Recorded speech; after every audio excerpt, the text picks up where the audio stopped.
we'll go live.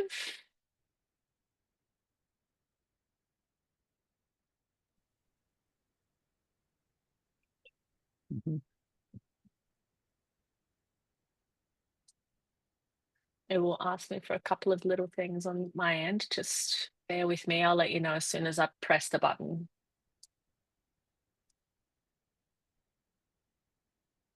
See, my typing hands are still missing the A for Christiana, but I fixed it. You spelled Elliot correctly, so you got I it. know. No, this is what I mean. Like, I actually had it correct. Like, it was my finger. My finger's just beautiful. All right. Are we ready? Yes. All right. We're going live.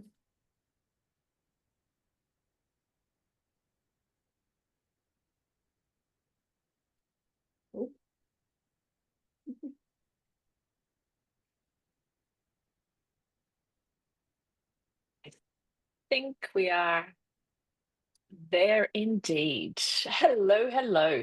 And, like I always say, I think it's, sometimes we get some of the best spoiler alerts, like foot's flying up in the air and, all sorts of things. Who knows what we're going to get today? But guys, thank you so much. Welcome to this conversation. I think it's such a wonderful privilege for me for two reasons. One is that I very seldom get to meet my babies in person.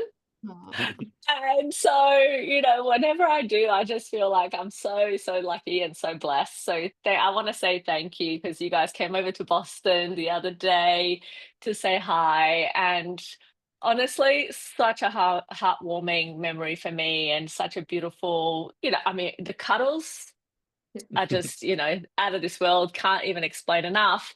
But again, I just wanted to say thank you and how wonderful it is for us to be having this conversation today. So thanks for being here. Of course. Thank you. Yeah. That was a highlight of our spring. It was to see you in person. It was a dream come true. Yeah. Oh, that's so sweet. So sweet. And thank you for the beautiful gifts. And, I love that granola. One time you'll have to come visit here. The Kripalu. I know. It was amazing. So look, I thought that let's get started with telling me a little bit about your journey in your own words. I think that, for me, it's interesting because I get to see it from a very technical perspective. I get to see all of the data of your case and your situation. And, obviously our work is to figure out what's not going to plan and what's not happening. But I think that it's nice to kind of be reminded, and this is one of the reasons why I love to have this conversation too, like the human experience going into this. So tell me a little bit about how that journey was for you guys, from that very beginning of perhaps first introductions. David, do you have a fun story for me? And and kind of how that felt for you guys. Do you want me to start with that story about? So or do we start with the like a little before that? Like, just whatever makes you feel happy. Okay, because I like starting from the beginning because we say that we got married a little later, meaning 30s, 40s. Like we thought, oh, we're still kind of young. Like we still have time. Let's wait 2 years because it's my second, his first. Let's get used to each other. Living together, that's a whole new thing. And then February 2013, I said, let's go off birth control. We looked at each other. Let's do this. This was a couple years after we were married in 2011. 2011. So, yeah. So a year in, nothing was happening. And we went to get tested, or I went to get tested. And the doctors were like, oh, you're fertile. They kind of brushed me off, dismissed me, like, you're going to get pregnant, no trouble. Well, that's like 2 little hormones tested, right? That's like AMH and egg health and FSH, I think, is all they tested, or estrogen maybe. But they didn't really go very thorough. So then a few months later, I made David go get a sperm analysis. And they're like, well, it's a little lower than we'd like, but you'll get pregnant. No problem. Well, nothing was happening, so we get a dog. Oh. And then I lost both my grandmas in 2015. I was pretty depressed about the whole heritage, legacy, grieving that loss. Like, oh, they didn't get to meet my child, like they didn't get to meet their legacy there. And then the doctors are like, pretty much just don't even worry about IUIs, just do IVF. That's really your only hope right now. And we were like, we have no money for that. Because in California, it's 20,000. So, Crazy. or it's at least 10 to 20,000. Yeah, depends on the clinic or the area. But so we finally scrimped and saved. My parents gave us a little of the trust money, like a gift money from my grandparents' loss. That was very meaningful. And at the end of 2018, December 31st, we find out the first transfer did not stick. That was devastating because I felt like God had betrayed me. And I was really thrown in like depression and anxious. I lost friends through this journey because they were all about their kids. I mean, that's their life stage. I felt like I'm not part of the moms club. This is hard, you know? And I was going to therapy, I was going to support groups, I was doing yoga. I tried every method with you on my own to get healthy, to get fit for baby. We tried, how many fertility diets or Yeah, and I was trying, prayers. I Go knew ahead. my, sperm count. It wasn't like it was no sperm or some like major issue, but it was lower than what's typical for pregnancy. So I said, okay, what can I do? So I went to male Nice. fertility Amen. specialist, Yeah. and of course they say, okay, wear boxer shorts. I've been wearing boxer shorts for 30 years plus, or Yeah. whatever. It's like, okay, well, what else? Like, okay, like I'm avid cyclist. I was like, wait, is this thing that I love so much Mm, actually causing a problem with yeah. conceiving? And I was like, okay, maybe I'll take a break from riding bikes or Mhm. bike a lot less. But beyond that, there wasn't a whole lot of anything beyond that. And I knew I think when I was 8 years old, I had a hernia operation, like an inguinal hernia. So I was like, man, I wonder if something was disrupted when I was a kid that's affecting fertility in some ways. So I was questioning, I was like, is it just going to be impossible?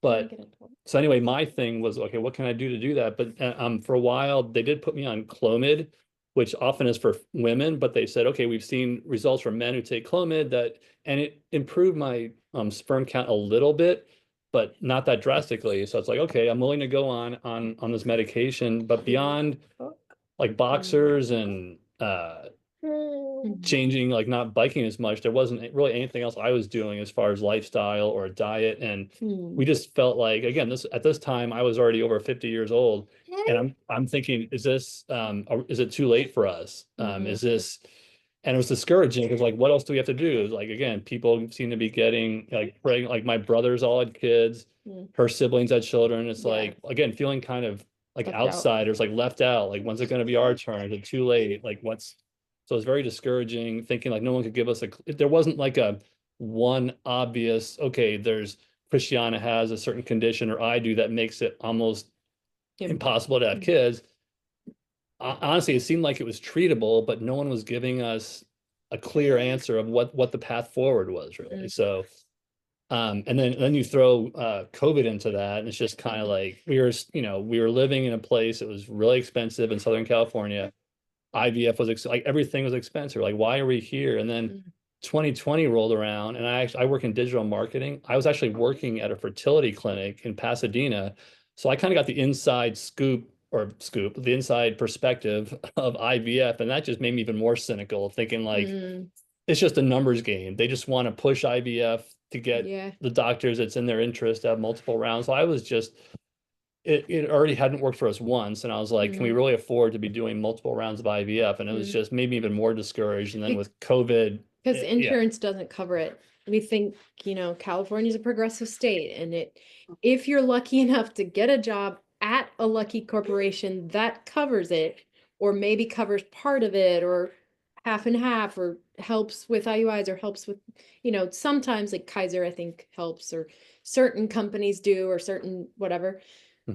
I worked for one of the best hospitals, a USC school, a hospital, and they have a fertility school, and they didn't cover it. I mean, I think they could have given me a discount on some services, but Anyway, And it's a long again, story. and we're both Christians, and we've had people praying for us, Yeah. and we've gone to Anointed medical with specialists, oil.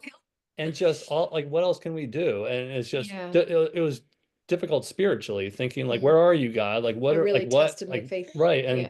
Doubted then 2020, for a variety of reasons, we decided we want to get out of Los Angeles, and we knew there was an IVF clinic in upstate New York that was a lot less expensive. So we thought, let's move where we are about an hour from this clinic. So we said, okay, if we want to do IVF in the future, it's a lot less expensive we there. could travel Yeah, we can if we get don't move. to a family Yeah. just for a variety of reasons. I want to be back east. And so But 2022, we sorry. moved, we did this huge cross-country trip. Just before that, in 2021, we did try the second transfer, and that didn't stick. So Okay. that was part of the devastating, like, doubting my faith and everything. Okay, sorry. And then I Just guess had to you throw that in. found, again, so we moved to where we are now In in 22. the summer of 22. And then I think that fall you found Gabriela, is that right, on Instagram? I had seen you on Instagram in 22, I think, sometime in that year, and we were putting our lives on hold. We lost David's dad to cancer, sadly. And that was kind of a catalyst. Like, we really need to be in a good area that I can do theater and music. We can raise a family, like in a house or a good neighborhood. Yeah, or near our family, closer to our family, or there were a couple different reasons. And then because COVID laid you off, you wanted to find good work in a good Yeah, and then I city remember too. that December, I think, again, Christiana made the connection with you, Gabriella, and I was not, I was so focused on getting us settled here and Yeah, finding work. was- I was kind of like, she probably mentioned it, that but was I around was, the time. I was just kind of like, It's like, other things on my mind. So kind of, yeah, or it went right by me. So I didn't appreciate what the program was. I thought it was just like some other natural, like herbal something, or so I was just so, Energy healing. yeah, I didn't know what, energy healing. and so I think I get all sorts of things. I'll never forget, on the initial call, we were sharing a home office, and I was in the middle of something, and she said, "Oh, like, come on over here. Like, I have Gabriela Rosa. We have our call." I was just kind of like, "Who? What?" So I just kind of sat there. Let's just say not very receptive to anything you said. And after 5 minutes, you looked at me and just said, "David, you seem despondent." And I was like, That's great. I was like, "No, I'm not despondent." Like, in my mind, I was like, "I'm not despondent." And then um, I appreciate, though, that you said, obviously, I kind of maybe asked a couple of general questions, but I was just not ready to hear what the program was about. So you said, let me, like, I like that you were very upfront, and you said, let's reschedule this, because I think you did go over some data. And so I was like, okay, it kind of piqued my interest, but I felt like I needed some time to go over things and Think look about at it. it and have a week. So I appreciate that you didn't give up on us, and that we Yeah. were still good candidates. And after I looked at it, I was like, wow, there is something to this. And so that's kind of You where, know, yeah. it's really funny that sounds very much like Gabriella. You know, people sometimes are a little bit confused about getting on a call with me because they think that I'm there to make them do something that they don't want to do. And actually, it's quite the opposite. Yeah. I'm there to figure out who should never come into my program and who should not be doing this, you know? And so it's really quite funny when I remember, David, when you mentioned to me afterwards that you were like, oh, I was a little bit kind of like set like taken aback that you were like, hang on a second, you know. And it's true, because I know one thing to be so true in terms of this situation is that when it comes to difficult, complex cases, if we don't have both partners on board with doing the things that are required, particularly when there are signs of needing to improve sperm, and hello, Elliot, I had to say hello to you. How are you? But especially when, you know, there are signs on both sides, we can't just kind of like turn a blind eye and go, oh, you know, it will be fine. It's hardly ever it will be fine. What I liked You know? was, I liked that you weren't pushing IVF, but you weren't against it. You were Right. saying like IVF or like alternative reproduction or methods. Again, I thought that was our only option at the time, but then I like the fact that, well, at this point I thought, well, the fact that you wanted us to be healthy and have healthy, you know, sperm and egg, and I thought, well, in my mind, I was like, okay, if we're on this program, I thought, okay, in the summer and the fall, you're getting us ready for if we need to do IVF, I know exactly where to go. It's an hour away. So it was kind of prepping us for that. And I was like, if it happens naturally, quote unquote, then even better. So, Yeah. but it was hard when after a few months, just being patient, kind of trusting the process, because I'm the kind of person that I might procrastinate or really do research before I make a decision. But once I do, I'm all in. It's like I was really impressed with, wow, like we have some work to do, and Yeah. lifestyle changes, diet, thorough. And I was like, okay, I'm going to do everything I can to, like, whatever they tell me to do, I'm going to do it. We're going to do it as best as we can. And I didn't want to join unless he was really on board. And I think I failed to introduce it properly. Like, I think I was just like, I'm excited. Let's meet with this lady, this woman I found online.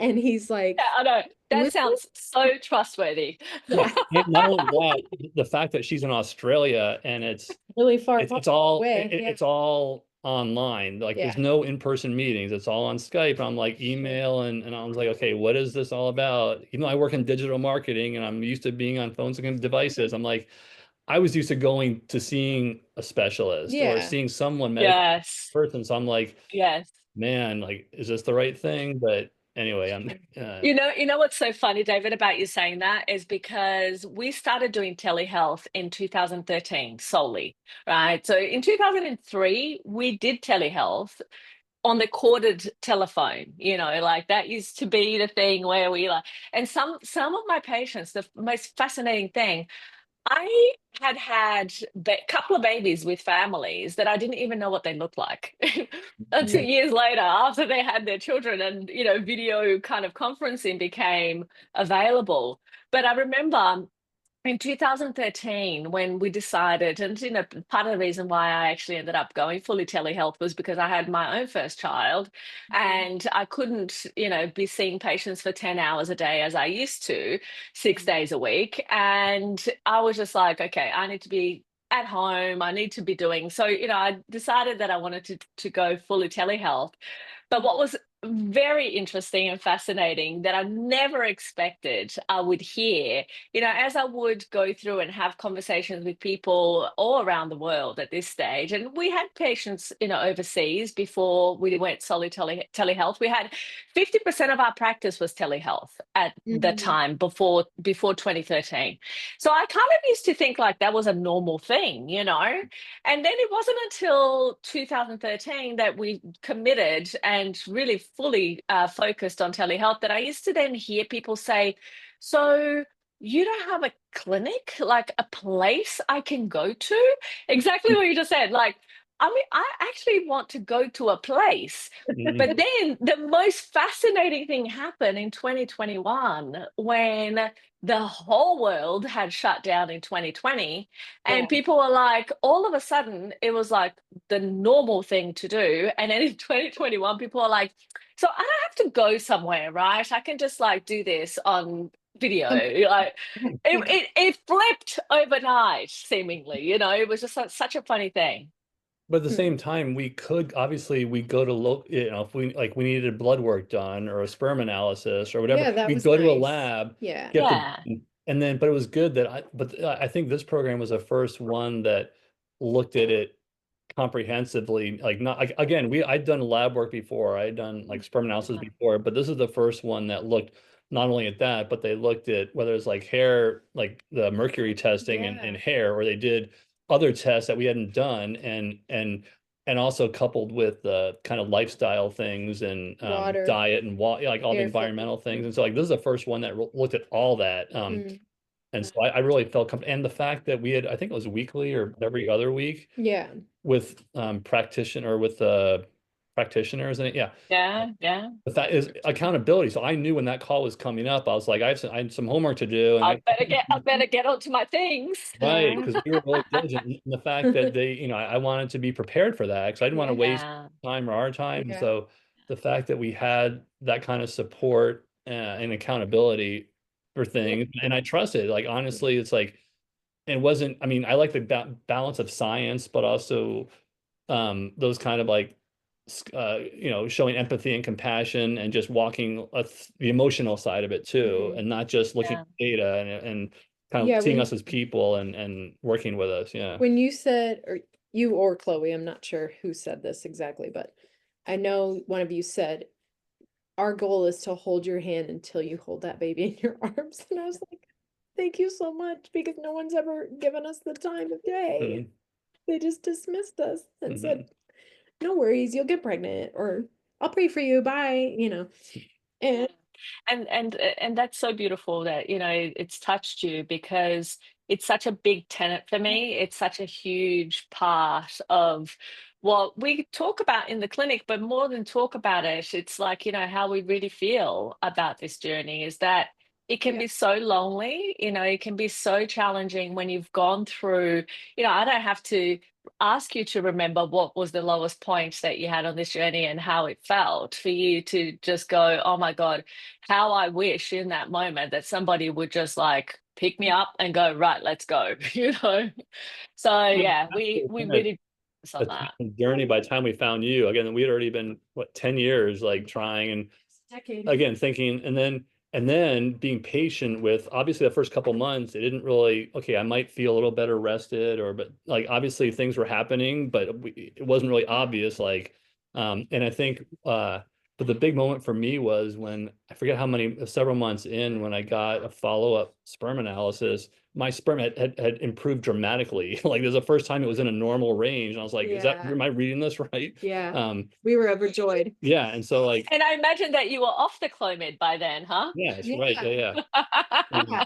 it was all, Oh, again, there were like, and then being, and a part of me, I kind of like, sometimes when I felt overwhelmed with all the things we are doing, I was like, a part of me kind of liked saying, okay, here's a little project. I know I had to take all these supplements. How am I gonna keep myself organized? Like, I got one of those huge pill dispensers. I was like, okay, I'm not gonna, I got so tired of going to each bottle. So I was like, okay, my project is to organize this so I can, every like, every Sunday. morning, Yeah, like you like would. like get it all set up. So on Monday morning, I need to go to work. I can go through it, or it was, okay, my job is keeping, because we had some cleaning, like they wanted us to like surface cleaning and like vacuuming and keeping like the rooms clean. So I was like, okay, my room I'm going to be in charge of is the living room or whatever. And it's like, okay, this Yeah. is going to be my domain. I'm like, okay, I'm going to make sure it's dusted, whatever they say to do. I'm gonna make sure this room is up to the standard, and then go to the next room, and so it was kind of nice having, when things seem so out of control, be like, okay, I Yeah, can control, like, but I can control like the pill distribution, the Yeah. supplements, so I can control cleaning this room and organizing it, and just kind of one step at a time, but being patient. Again, it's like plant the whole gardening thing, like analogy, where it's like, you plant seeds, it's like nothing's happening, but it really is beneath the surface. And so, but there were times where I was thinking, like, several months, like the first 2 attempts, I think, didn't work, like on the attempts First to few, yeah. first few. I was like, okay, well, it's like IVF it is, but at least we're healthy, but again, and then Okay, did you, so I first. isn't it funny though? Hang on just one second, because I want to kind of punctuate something that you've said that is really wonderful, which is this: you guys had been trying for 10 years. yeah, You had a failed IVF cycle and a couple of failed transfers. And here you were, how many months down the track, feeling like, oh my God, I don't know if this is working. Yeah, Yeah. that's what Chloe said. She's like, you're still new. And we're like, no, we've been trying so long, so hard. And I'm like, wait, she's right. I just lost 10 pounds on this diet. I just started to see healthy, like balanced hormones, like no mood swings or as bad as they Yeah. were. Yeah, yeah, And my yeah. was ovulating early or late. And I was like, oh, that's what I wanted to share. But now I'm getting why I wasn't conceiving all those years is like, I never had to take pregnancy tests because my cycle was regular, but my ovulation wasn't, and my mood Yeah. swings and my emotions and everything was just, oh, big pendulum. Yeah. And so that's why she's right. We were young in your program. We had only been trying. So we started in January 2023. We started trying technically April 2023 because March was like, oh, you can do it, but It's not a real try. Yeah, yeah, And then yeah. by August, that was when I was like, okay, we've gave it a good like 4 months, And I was like, let's go house hunting just to like get my mind off it. And then Chloe gave me the good advice and the hand holding, and she's like, or Emma too.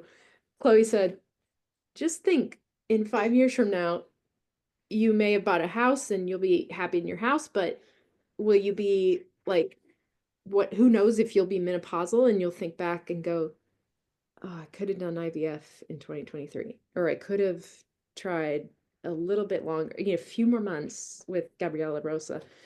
And that's what did it for me. Is she's right. Like, I'm getting older, the clock is ticking. Maybe it is time to think about IVF. I didn't want to do it again, but I was like, well, natural fertility breakthrough and science, a little help from science, like it might give it a go because we built healthy eggs and healthy sperm, It's been 6 or 8 months. So September we conceived. I didn't even know if I ovulated because And how did you conceive? How did you conceive again? with Gabriela Rosa. It was natural conception, Yes. right? Yeah, Yeah. natural. Yeah. I didn't use like any drugs or anything. Yeah, we were literally about to order the IVF So the meds. day that I was about to order the IVF meds, I didn't make that call because I took my first ever positive pregnancy test. And I showed David and he said, this is surreal. Is that for real? And I was like, yeah, it's very surreal. I can't even believe this is happening. And then the lab was closed or full that day, but closed because it was a weekend. It was a Friday, Saturday. And Monday I went to the lab and the HCG numbers tripled in 2 or 3 days. And I was pregnant. And Emma confirmed too via email. She's like, I think those digital tests are rarely wrong, like the clear blue. And that's what my sister, a doctor, said too. She's a doctor. And she's like, yep, the digitals are rarely wrong. And you just got your first positive that says pregnant. Yeah. So Isn't it incredible? Like, and then of course we have this little specimen of deliciousness that is right there. And I can't tonight. Oh, he needs Yeah. so everybody stop everything. But it's interesting, isn't it fascinating? Because like from all of that, if we kind of go back to 10 years of infertility, IVF cycles that didn't work, like 4 or 5 conception attempts after everything, was kind of how it needed to be. And after 10 years of never seeing a positive pregnancy test, here we are. Yeah. And and it's amazing. Yeah. What's wonderful about that, and this is what I see so frequently and regularly, in my clinic and to the patients that come into the clinic, is that I often say it's not so much about, because we only deal with difficult, complex cases. There's multifactorial issues going on for individuals, couples, all the time. So, we have these really long-standing histories, or where the people have had multiple failed kind of pregnancies and miscarriages, and IVF cycles that haven't worked. And it's so easy to think when you are going through that you are the only one, that this is only happening to you, and that you must be the most difficult case that ever walked the earth, right? Because it's like, well, nobody has been able to fix this. And what I always see and what I find it fascinating is that, when I'm looking at the case from my end, I'm looking for simple, like 5 answers to 5 simple questions. Is there work to be done? Is it work we can do? Have we done it before in a similar set of circumstances? Then I want to know, in a much more in-depth, this is why I do the clinical reviews and the assessments, because I want to know then, is there something here that you haven't told me because you either didn't know to, or you forgot, or whatever, that tells me this is never going to happen? Right? Like, I'm actively then looking in that 50-page questionnaire that you complete. I'm literally active looking for the answer to that question. Is there something here that tells me this is never going to happen?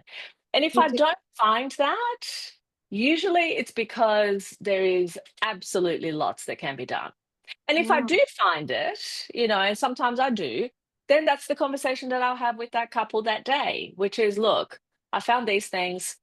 Are you open to A, B, C, D, other alternative actions? If yes, okay, then this could be something for you. If no, then look, you know, sometimes I get people who will come to me and they will say things like, I have 2 blocked fallopian tubes and I will never do IVF. And I'm like, well, I'm not a magician.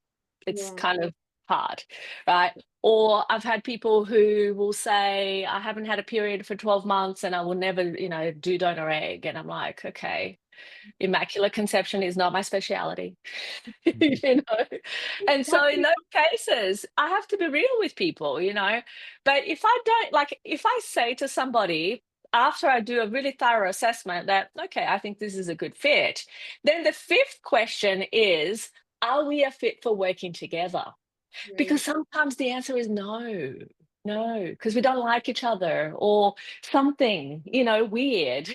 But that's okay. You know, at least then we know, and that's just how it is. But it's interesting because for me, and for the longest time, that has been partly how I assess, you know, whether we should be bringing somebody on or not. And it's interesting because, you know, after we did our Harvard study and looked at our success rates and our live birth rates and all of that, it's confirmed that, yeah, okay, that's actually a pretty good strategy based on, you know, the method and how we work, and which, as you said, is very encompassing of many different areas of life.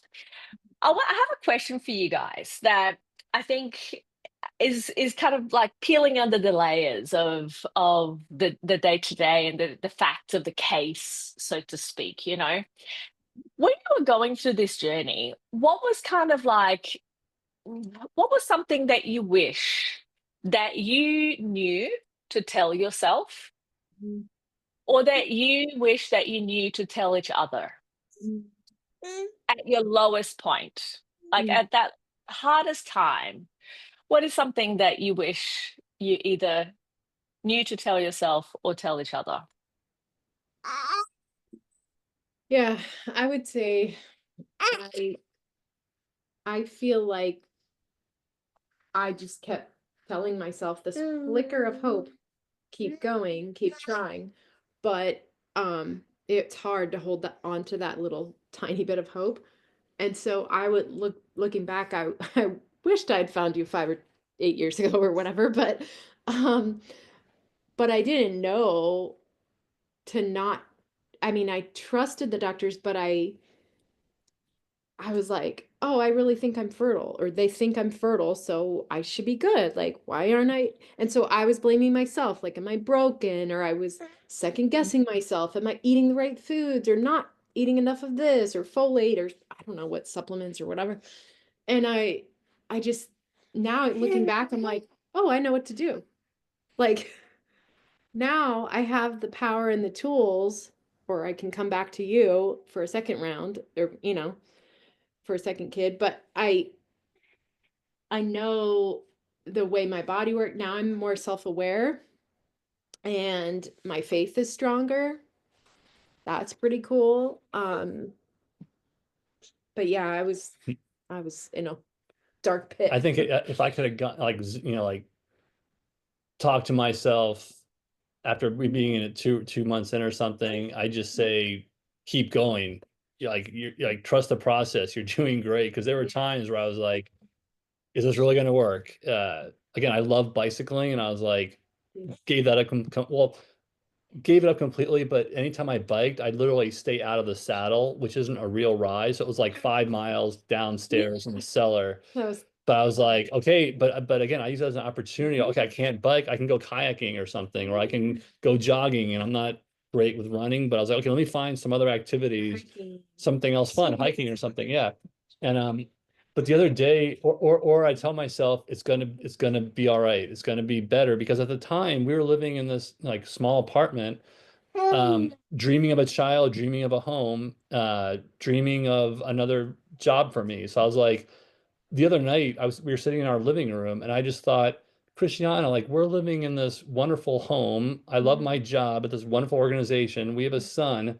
If I could have somehow like like where we were 3 years ago. If I could have like had this little like a movie of where we are right now in this place, I was like, it's just it's better than we could have ever imagined. So, but at the time, there were moments where I thought, just again in that not quite despair, but still kind of like, is this really going to work? Is IVF inevitable? And if we do have that, that's failed in the past. Is this just going to be a continuation of more wasted money and time, and like we're not meant to be parents or something? And I think I would have told myself, like, take everything everyone says with a grain of salt, because or don't tell as many people, because it is a private thing. I wanted to build awareness, so I wanted to share, like, hey, let's share so we can get more support, or we'll get people praying or whatever. But now I'm like, oh, I shouldn't have told this person, this person, this person, because I got really negative comments. I got unsolicited advice all the time. Have you tried this? Have you tried this? Have you tried this? Yes, we have. You know, or do you have kids yet, Christiana and David? And we're like, we're trying, or we're hoping that God gives us one soon. You know, we would try to think up clever, witty answers, because we got some of the rudest, nosiest questions and comments. And I'm like, now I know what to say. Like, yes, with the help of a naturopath, Gabriela Rosa, we conceived with, you know, if they don't know if they don't know my story, or if they don't know about Elliot, usually I can tell people, like, yeah, we worked with a naturopath for about 8 or 9 months and actually conceived. So It's neither of us are still. I'm not against IVF. Like if other yeah, couples saying like we're doing that, no, great. I'm all I'm for like it. I don't. But this I can just share what that didn't work for us and this did. Right. So again, I like that. I still have sympathy, obviously, for couples that are Yeah. struggling. And it's interesting. Christiana's cousin had a journey, I think as long, or if not longer than ours, and we, on our cross country trip in 2022, they live in Chicago.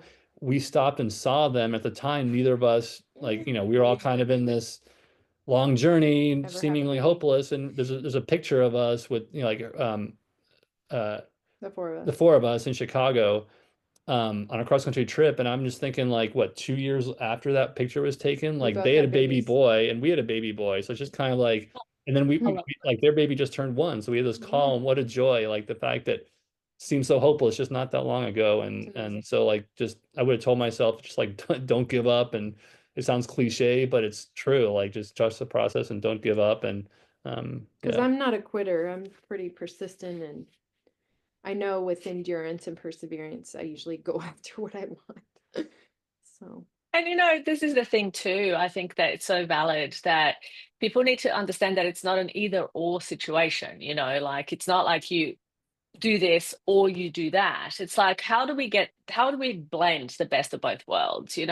How do we actually first understand what's required to address before going down a path that may or may not be necessary if we understand more about what's actually happening, in terms of IVF, because often IVF is being, recommended these days for most reasons in terms of conception and difficulty conceiving and so on.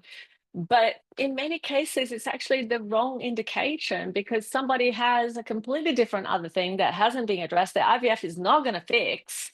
And so that's why, it keeps being that whole, roller coaster, and people going around in circles and getting really disheartened. sorry about that disturbance. I think it was just a mail package. But yeah, that's kind of what Chloe was helping me see. Like IVF with our program, like hand in hand, tandem, may actually work this time. Whereas I was like, I don't want to do it. I don't want to try it. I don't want to think about it, because it was so emotionally and financially draining the first time. But now we had found CNY clinic an hour away, and they work to make it more affordable. And they're really nice. Like I had met with them, and I was like, okay, I trust them. And like And they with were Gabriela fine with Rosa, going there only for testing. So they said, like, okay, Yeah. that's why the testing. So it wasn't like I had to commit to doing their program, but again, it was like, okay, I can go there and get the their test results. Yeah. And then if down the road we needed to use them, then we were all in the system already. Yeah, no, absolutely. So what about something that you guys learned, the journey taught you, specifically about each other that you didn't know before or that you didn't experience before in the same way? Like, what was something that, as a result of this journey, you kind of learned about each other as partners? I think I learned that I think in the past, Christiana is a lot more of the encourager and would really, you know, if I was feeling down, she'd be the one to encourage me. Whereas I felt like, given this, I thought, okay, I can help encourage her. I can kind of take some more initiative with that and really be, you know, a true partner with her. And really the fact that we were both had work to do with this, and we both had challenges. We've been through this together. Just like, what can I do to help her? And whether that was cleaning the living room or organizing the supplements, or when she's feeling down, just again, given that everything we had been through, just kind of being the encourager, because I think she had in the past, it was most like that wasn't my strongest area. Just kind of, you know, affirmation or verbal encouragement. So I think it stretched me there, and kind of, and I think in the past she had done a lot of the meal planning too. And so I said, okay, if these are the restrictions, we have to be off gluten and off soy, like, okay, let me help you. Let's brainstorm. Let's like get some, you know, meals together. And so I think for me, things like that. Yeah, I would say that's what I appreciated about him, is that he really did go 100% all in, all on board. And it's so nice having a partner who is into it with you, because even like being on diets is hard by yourself, or if you don't have support. Whereas like Resolve support groups, I couldn't have done it without all those years, without my support system, right? And now we have a good church too. So they threw me a baby shower, like my sister and my mom threw me a baby shower. Like it was like, it takes a village, right? And it's like, it takes two to tango, like whether you're rooming, living together, a person who is willing to grow. We were talking about this today. Who is willing to grow with you and change our habits or change our ways, because we're older, we're set in our ways. But we learned with the help of your team, you know, oh, I do want really good quality water. I really do want quality natural vegan ingredients or products. I mean, um, I want, you know, or that's better for the environment. And I don't want to sleep with my phone near my head and near my organs. I want it in the other room, the Wi-Fi And I turned felt off. like a little bit, again, when we started the program, we were in an apartment. So I thought, okay, there's some things we have some limits, Can't like we control. Yeah. can't, like we can do some things, but if it's like major, like, I don't know, there's certain things where if you're owning the home, you can make a lot more changes than if you're renting. Yeah. And so, but even with that, we are still able to, I mean, that's where, yeah, given that, you know, restriction, we were still able to do what we could, Mhm. and it worked out. But I think we just carried that forward to our current living space to, you know, yeah. And And that's what we always talk about too, is like, you know, sometimes when you're here and there is this much improvement that you can make, sometimes you don't need to make all of that improvement to get the result. You know, sometimes this much improvement is going to get you the result. And then you can layer on that, you know, what needs to happen. And so, you know, sometimes people think, oh gosh, I actually had someone the other day say to me, because she was asking me, what is the program about? How does it work? And I explained that it's holistic and integrative. It's looking at every aspect that you can influence, from test results to things that you do in your day to day. And she goes, oh, that sounds like a lot of work. I said, yes, it is. But having a child is worse. yeah, it's worse. Mhm. It's way more work Way for more way work. longer. Yeah, Costs that's more and it's definitely harder. So, you know, look at this as good training yeah. towards the outcome that you want to have, you know? But yeah, it's really fascinating. So, and what about if you had to say one thing that you really appreciated in the process itself, that you learned from the journey itself, whether it was because of the program or just because of something, you know, I was reflecting on this the other day, because I was thinking, as I'm finalizing my doctorate at Harvard, I was thinking, gosh, I learned a lot in the classroom, but actually the things that I really, really learned were all the things outside of the classroom as a result of having, to be having, in quotation marks, having to be engaged in the process of pursuing this, degree. And so I imagine that as you go through a journey of any kind, infertility, miscarriage, difficult, challenging cycles, whatever it is, there will be things that you will learn that are kind of like the pearls of wisdom that you will collect from the process, that when you look back, you go, oh gosh, I'm so glad I had that.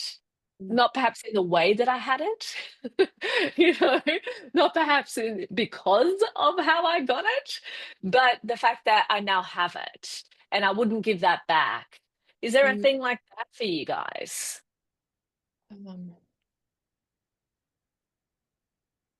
I mean, the first thing that came to my mind was, I think I mentioned this earlier, that I think before this program, I was really just focused on one factor. I was like, okay, I knew I have low sperm count. So I'm like, what can I do to address that? And in my mind, that was it.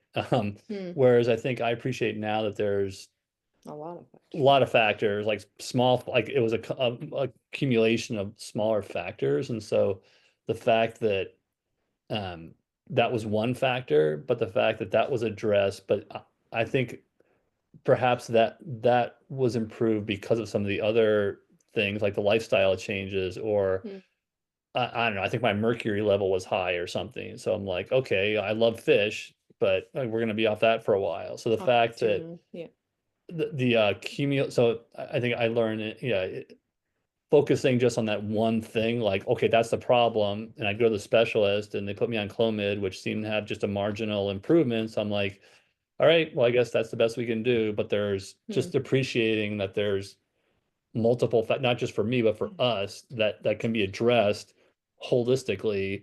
And then, obviously that did improve that one area. So I think, does that make sense? That was kind of like my, just a better appreciation of because at first I was like, well, let's address that. And the other ones are, it's like, yeah, that's nice, but it's probably like not that important really, is it? And so I was like, no, like doing the work to address multiple things.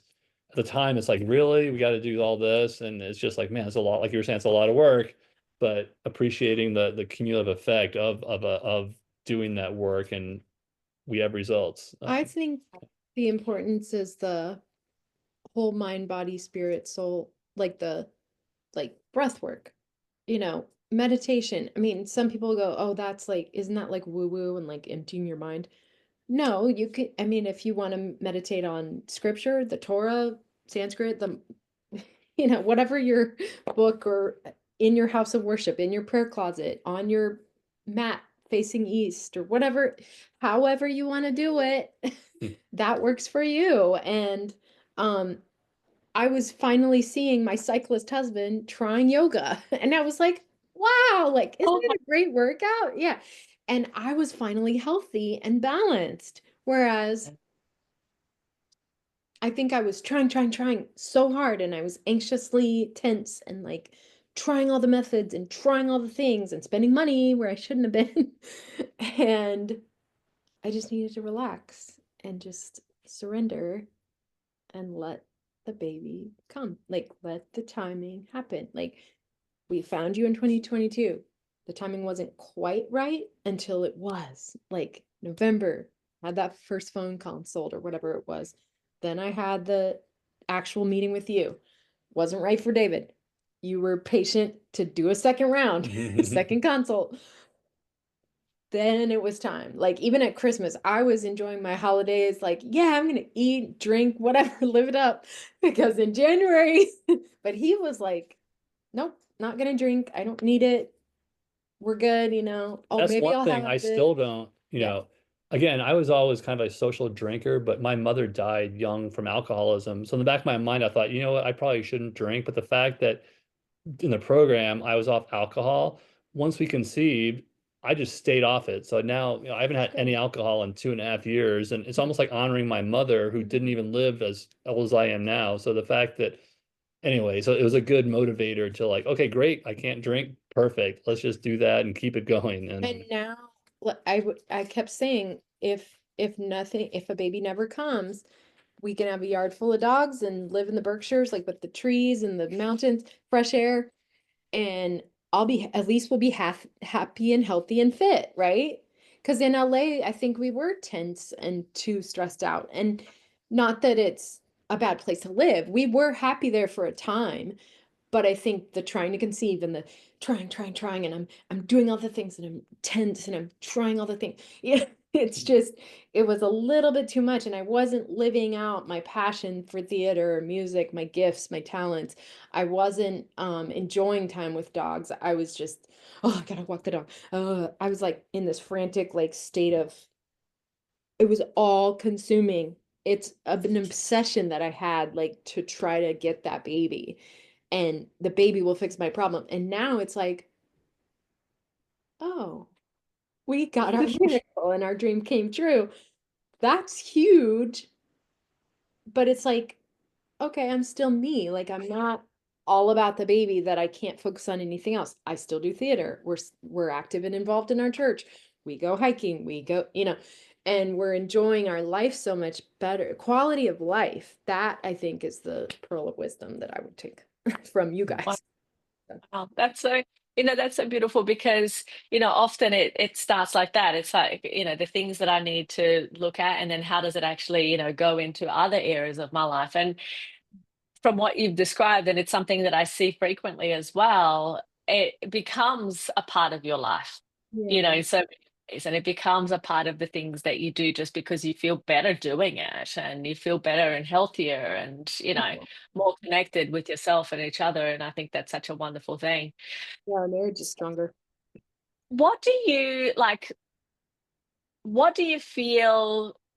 How do you feel that you will that the journey itself, how will it change how you deal with challenges in the future?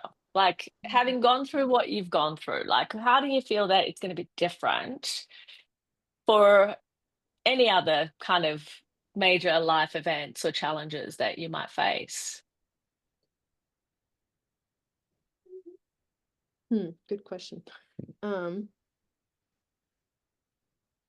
I think not, recently at my work, I did this kind of like leadership training conference, and they're talking about how you respond to challenges and things in life. And I think it had this kind of like a U curve diagram, and it said like a lot of people, instead of going down the U and then back up the U, they want to go straight to the solution. And so like bypassing I do that. difficult down the, and again, that there's certain points along the way, like letting things go, and then hitting the bottom of that curve where you're thinking like you're almost like I'm gonna have to like review the details. But I think I appreciate that more. Instead of seeing the problem, it's like, how can I get to the solution in a straight line?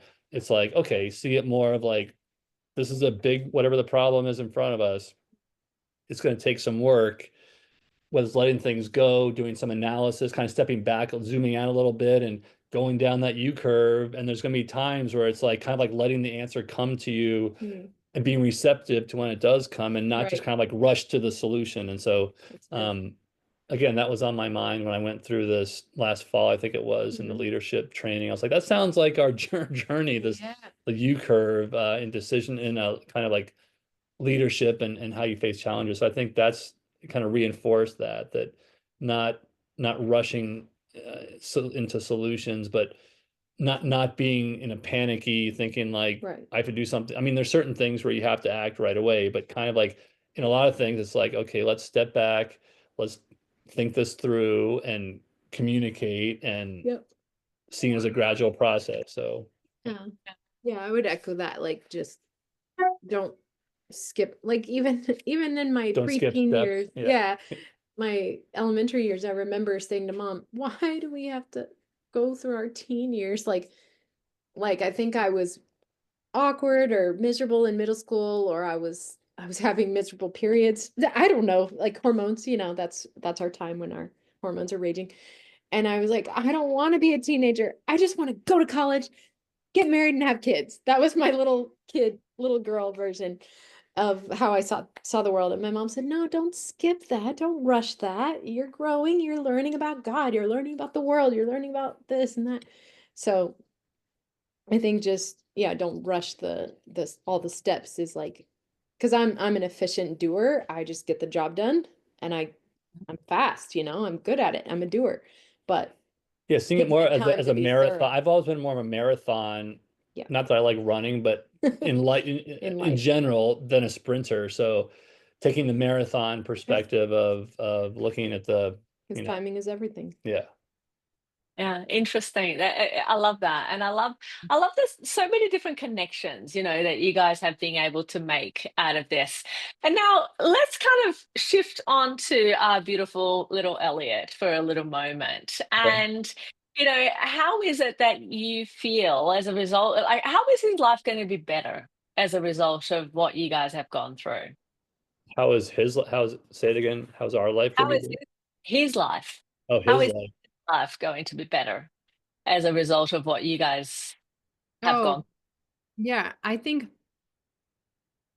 because we're better people, or we're working on growing and bettering ourselves and each other and strengthening our marriage, now we have a good foundation to raise a kid or raise a family. And I think that's better for him in the long run because um we bought a house in a good neighborhood with good neighbors and good church community. And I think, not that I want to force religion down his throat, but I want to introduce him to his creation story, our faith, show him what life is like, introduce him to other houses of worship so that he's not like scared or worried and sheltered, but he's brave and he's bold and he can say, this is what my parents taught me.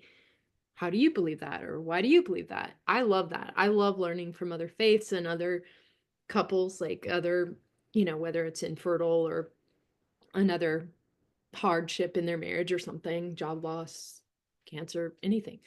And so I think this will be good for him too, to see like, oh, my parents are totally different. They're older, they're more mature. And they've given the struggle and the length Yeah. of our journey. It's the fact that if Yeah. he's struggling with something, or if he's has a problem, and in a way, it's kind of like after our life experience, it's like I hope that we can impart some of that wisdom. We have a little more patience or a little more grace that we can show him, saying, hey, like it was a long journey for him to arrive, and I'm not like, but there's moments where I have to check myself, and I'm thinking like, really, like, I think I can, I never want to lose the gratitude that we have that he's here, and I want to teach him to be grateful for what he has, and I can't wait to tell him, our story, and yeah, just our journey. Like there's so much, and I just need to be patient to thinking like, okay, when he's ready, we can share. Lots happened, like since he before he arrived, and I can't wait to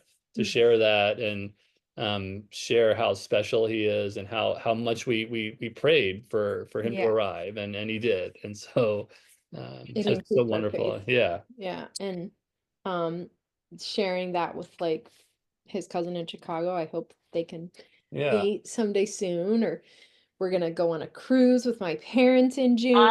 That's so exciting. Things like that. It's like, wow. And we get included in the parent club, and the childcare and um, I don't know, because I never had that. I never got to experience what that was like. I always, oh, there with the kids. Like, where's my brother? Where's my sister? Or where's our in-laws? They didn't call us or whatever. They're busy with the kids, And we were like twiddling our thumbs, like we wish we were chasing a monster around the house, And then I think maybe Now we 5 years ago, it was just before we were doing IVF. We were in California, and I was bicycling, and I saw this huge semi truck with the word Elliot on it. So it's almost like I had this vision that, I'd been praying. I often do when I go bicycling. So I've been praying about these things, and I saw this truck with Elliot. So in my mind, I was like, one day I'm gonna have a son named Elliot. And then, of course, failed IVF. I was like, Yeah, it okay, was that maybe that year. wasn't the vision. But it was 2021 or almost like the vision, yeah, the fact that it came true, but it's not in the way that I Yeah. had planned it really. So Wow. being open to other, not being so locked into a certain plan, like that's a big lesson for me, because I thought the only way was IVF and that failed. So it's like, I guess we're just gonna have to fork over a lot of money and maybe a result. I don't know. So the fact that, yeah, the fact that again, I had that vision, and I also felt in my heart that I know, we both want to be parents, and yeah, just being open to a different Yeah. path, Amazing. different course. Yeah, it's I just had amazing. dreams over the years of like me holding a blanket or a baby, like a crib, or like playing with a kid in the ocean. Like I knew, I was like, we're bound to be parents. Like when I started dating him, I was like, oh, he's a great guy. Like I could travel the world with him. He makes me laugh. I bet make a good dad. And I just thought, oh, we're Well, gonna that be parents. that turned out to be true. There you Yeah. go. Yeah. Or like one day when my friend said, wait, God hasn't told you no, you're never gonna have children. He just said wait. And I was like, Yeah. okay, but I have no patience right now for this. I don't want to wait any longer. But It's an incredible. It's so lovely to hear, these like little tidbits that kind of you experience that you even forget about, right? Now, as we wrap up, what is something that you want to tell Elliot when, in 20 years from now, he might pick up this recording and want to watch his story, and, what are some words that you want him to know? we prayed for you. Mhm. You're our miracle boy.